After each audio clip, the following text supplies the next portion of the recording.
नयापुर का गांव बच्चों की हंसी के साथ जागता है, जो माया के सरल जीवन के लिए एक शांत पृष्ठभूमि है। माया और उसकी दादी एक शांत क्षण साझा करते हैं। उनका बंधन आसपास के प्राचीन पेड़ों जितना ही मजबूत है। साथ में वे हरी भरी हरियाली में प्रवेश करते हैं, प्रकृति के उपचार की तलाश में। गर्म धूप में माया सावधानी से जड़ी बूटियां इकट्ठा करती है। उसके हाथ कोमल और जानकार हैं। उसकी दादी देखती हैं, उनकी आंखें ज्ञान और प्रेम से भरी हुई हैं। माया को प्राचीन तरीकों से मार्गदर्शन करती हैं।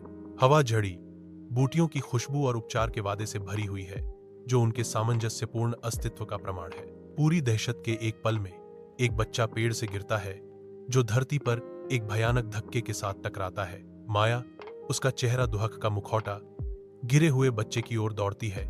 उसका दिल उसकी छाती में धड़क रहा है। उसके बगल में घुटने टेककर माया बच्चे के सिर को सहारा देती है।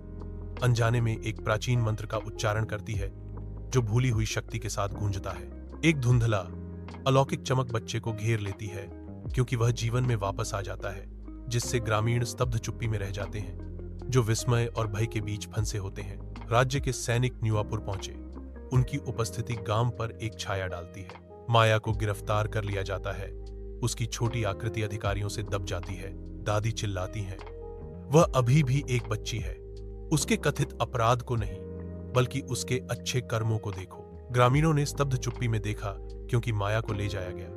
उनके चेहरे अविश्वास और दुख को दर्शाते हैं। शोकगढ़ किले के ठंडे तहखाने में माया फंसी हुई है। उसकी जादू दीवारों पर लगी अशुभ एंटी मैजिक रत्नों से दबा दी गई है। काल कोठरी की दीवारें एंटी मैजिक रत्नों से चमकती हैं। उनकी काली ऊर्जा उसकी कैद की एक कठोर याद दिलाती है। उसके होंठ सिल गए हैं। चुप्पी उसकी बेबसी के भार को बढ़ा रही है। छायाएं उसके चारों ओर नाचती हैं, उसकी मौन शक्ति का मजाक उड़ाती हैं। माया की आंखें उसकी जादुई बाधाओं के खिलाफ एक हताश संघर्ष को दर्शाती हैं। शोकगढ़ किले के विशाल सिंहासन कक्ष में माया राजा एम्बर सिंह के सामने खड़ी है।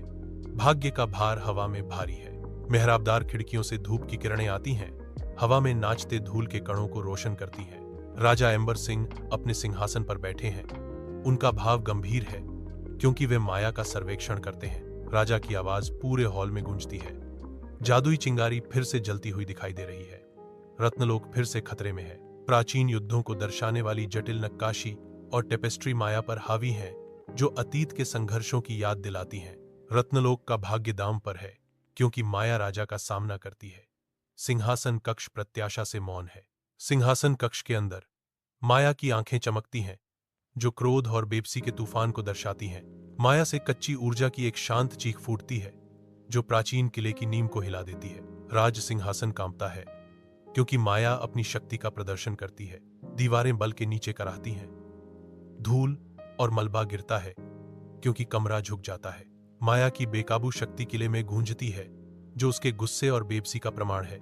राज सिंहासन कक्ष में राजा की बेचैनी हवा में भर जाने पर धूप की किरणों में धूल नाचती है।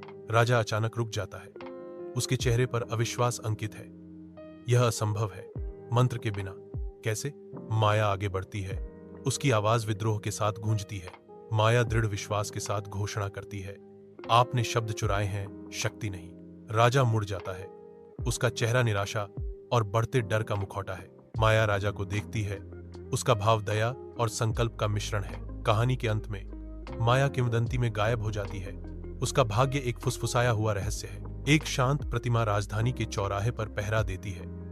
उसका पत्थर का चेहरा रहस्यों का मुखौटा है, जो हमेशा देखता रहता है। लेकिन वे कहते हैं, जिस बच्चे को बचाया गया था, वह बड़ा होकर नया राजा बन गया। नए राजा घोषणा करते हैं, मंत्र अब अपराध नहीं है, अब मंत्र जीवन है।